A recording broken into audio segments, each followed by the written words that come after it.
C'est parti pour le calcul du plus court chemin avec Excel. Alors, c'est parti. Dans la première colonne, qu'est-ce que je vais mettre? Je vais mettre mes villes de départ. Ici, mes sommets de destination. Le coût et est-ce que j'y vais ou j'y vais pas? Est-ce que je l'emprunte ou je ne l'emprunte pas? Alors, 2A, à partir de A, je peux aller en B pour un coût de 7. À partir de A, je peux aller en C pour un coût de 2. J'ai compté mes arcs. J'en ai 9. Ils sont tous là. C'est tout bon. Alors ici, je vais mettre une variable binaire de décision qui va indiquer si oui ou non j'emprunte ce chemin-là.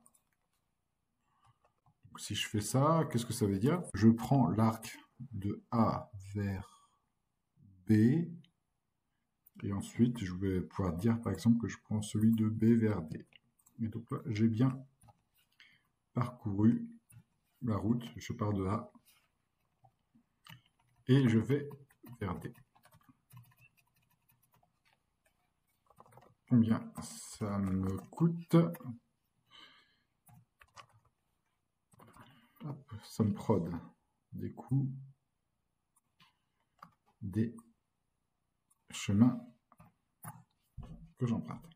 Ça, c'est une solution qui me coûte 8. Je pourrais très bien faire AB, BC, CD.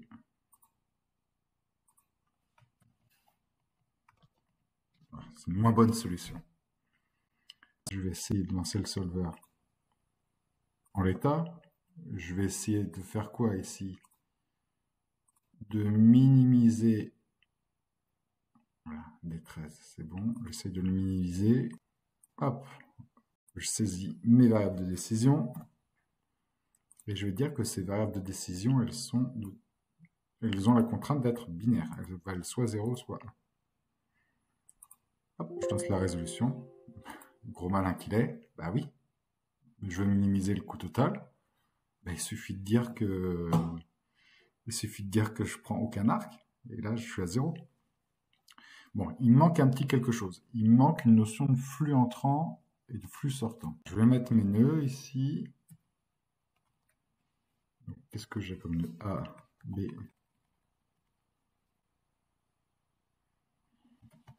Je vais mettre le nombre de départ et d'arrivée, et donc le flux que j'ai entre ces deux-là, et mon objectif de flux. Qu'est-ce que je veux? C'est qu'à minima, ici, il y a une différence. Donc le flow, c'est quoi? Ça va être le nombre des départs moins le nombre d'arrivées. Et qu'est-ce que c'est mon objectif? Ben, c'est qu'ici, on est un départ et pas d'arrivée. Ici, autant de départs que d'arrivées, c'est-à-dire que soit on n'y passe pas, soit si on passe par la ville D, ben, si on y arrive, il faut qu'on en ressorte, c'est obligatoire. Ici, moins 1. Qu'est-ce que ça signifie? Ça signifie que mon objectif, c'est d'arriver à la ville D, mais de ne pas en repartir puisque c'est ma ville de destination. Pour calculer le nombre de fois que dans ma solution, j'opte sur l'utilisation d'un tronçon qui part de A. Comment est-ce que je vais faire ça? Ben, je vais utiliser la fonction SUMSI. SUMSI. Alors, si quoi? Si dans la plage qui est ici, je protège avec des $, j'ai une valeur qui est égale à celle qui est juste à gauche. Pas de $ cette fois-ci. Alors, fais la somme en retenant donc les valeurs qui sont dans cette plage-là. C'est somme plage. Si vous ne comprenez pas ce que je suis en train de faire, regardez la documentation de la fonction SUMSI.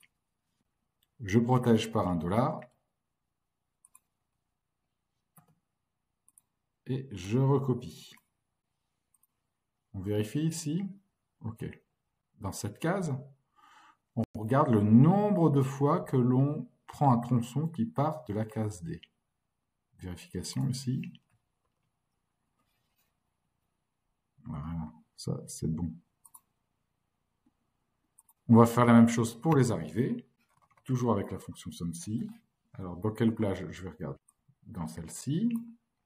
Je la protège. Je regarde quand est-ce qu'on arrive en A.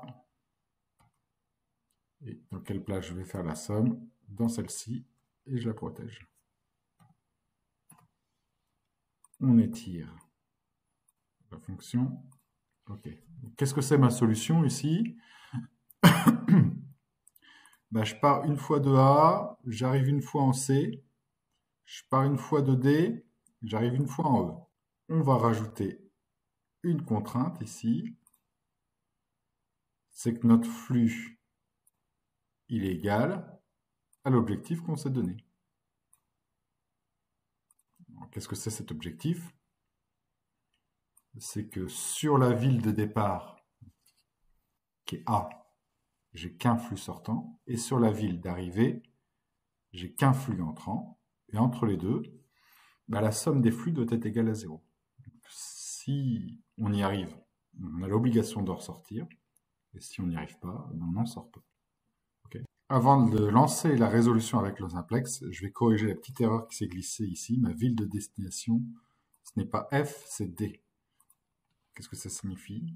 C'est la ville D qui ne doit ne faire que recevoir une visite et on n'en parle jamais. C'est parti, on lance le solver.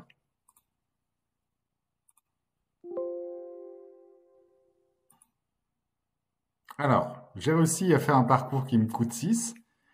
Quel est ce parcours? Alors, notre ville de départ, c'est A. Alors, qu'est-ce que j'ai? En partance de A, je vais en C. Le trajet qui est là. Ça me coûte 2. De C, je vais en B. Ça me coûte 3. Et de B, j'emprunte ce tronçon-là, B vers D, 1. Et voilà, le tour est joué.